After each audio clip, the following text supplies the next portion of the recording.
Chapter 54. Back to the scene of the crime. When Adam and Lake arrived at St. Anthony's Memorial Hospital, Adam parked at the back of the same lot they had hidden in just 13 days earlier. The siblings, ragged from their battle the night before and the long drive, entered the hospital and approached the front desk. Adam asked, "Which room are Darren and Maha worthy in?" The woman at the front desk was the same woman who was working when the two had made their daring escape. The receptionist looked at the children and, without saying a word to them, picked up the phone with her right hand and covered her mouth and the receiver with her left. She whispered, "Security." Moments later, Adam and Lake were being questioned by a young security guard. He did his best detective impersonation and asked the children where they'd been for the last 2 weeks and, unlike a trained detective, he asked, "What were you two thinking?" Adam demanded, "Where are my parents?" He grabbed his sister's hand and maneuvered to walk around the overweight watchman. The security guard held out his hand, fingers up and palm out, and the universal symbol for stop. He raised his voice a little, sounding quite ridiculous to Adam and Lake, and told the children that they were going to have to come with him. Adam felt like they were wasting time, that he and Lake couldn't afford to waste. He knew he needed to get Lake to his parents as soon as possible. The young man was getting angry. He started balling up his fist.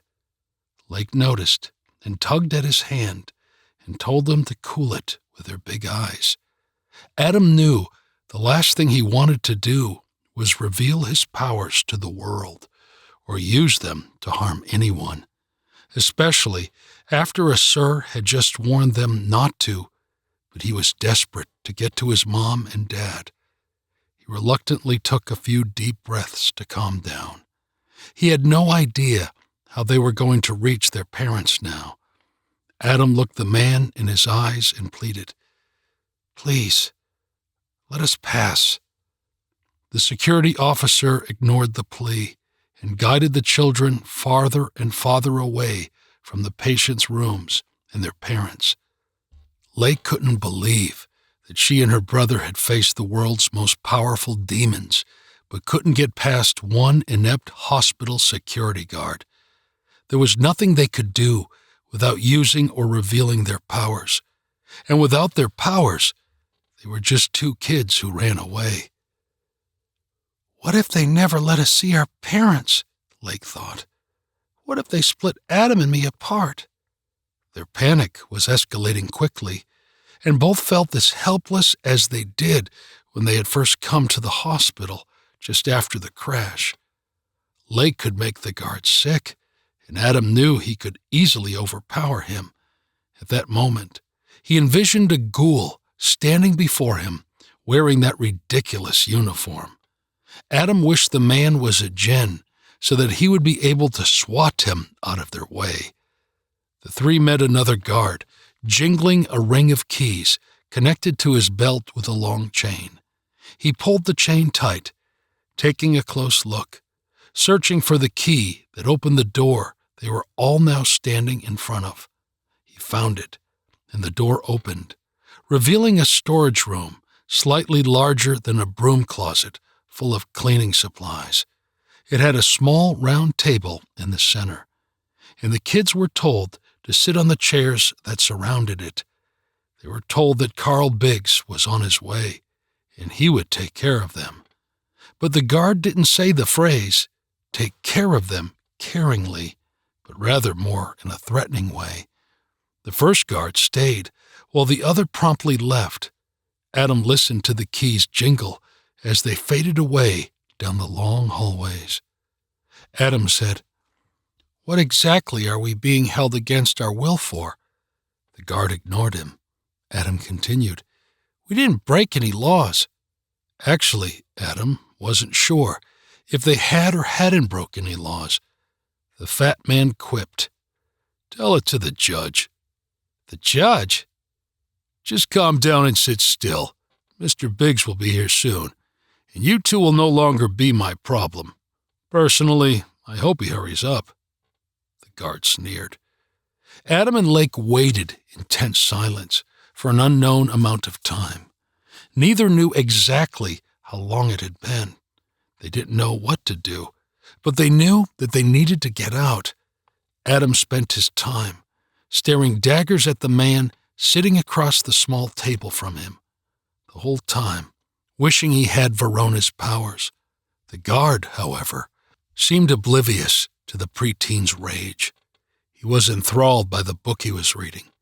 The title was Angel's Flight, and over the time they were there, Adam was able to read the blurb on the back cover, teasing the plot of the novel.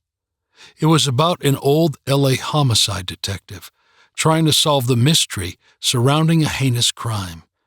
Adam realized the man wished he was a real-life police detective, hunting a different type of monster instead of a hospital security guard, sitting in a small room babysitting 2 kids. There was no clock in the small room, and Adam had no idea how long it had been, but it felt like they had been held captive for hours. Adam had had enough. Finally, he leaned over and whispered to Lake, "Forget this." Then he began to stand. Alarmed, Lake whispered back, "What are you going to do?" Adam lowered back down and quietly spoke into her ear. "I'm going to knock this guard out, bust through that door, and get you to Mom and Dad. If I lose my powers, then so be it. At least you will still have yours, and you can save them." Lake shook her head, and then Adam noticed her eyes sparkled. Lake looked at the guard and asked in a sweet voice, "Can I please use the restroom?" Adam's eyes widened and decided to follow her lead. "I need to use the bathroom too. I promise we won't run away." Adam held up his right hand like he was swearing an oath in a courtroom. The truth was, Adam was not going to leave the hospital without first getting Lake to his parents. He had decided this was going to happen no matter the cost. If he was going to run, it would only be to their room. The officer thought for a moment, then gave a long, drawn-out sigh. He put his book down, open, and flat on the table so that he wouldn't lose his place, and dramatically got out of his chair. Even though he believed they were a flight risk, he was smart enough to realize that he was not the famous detective from his book.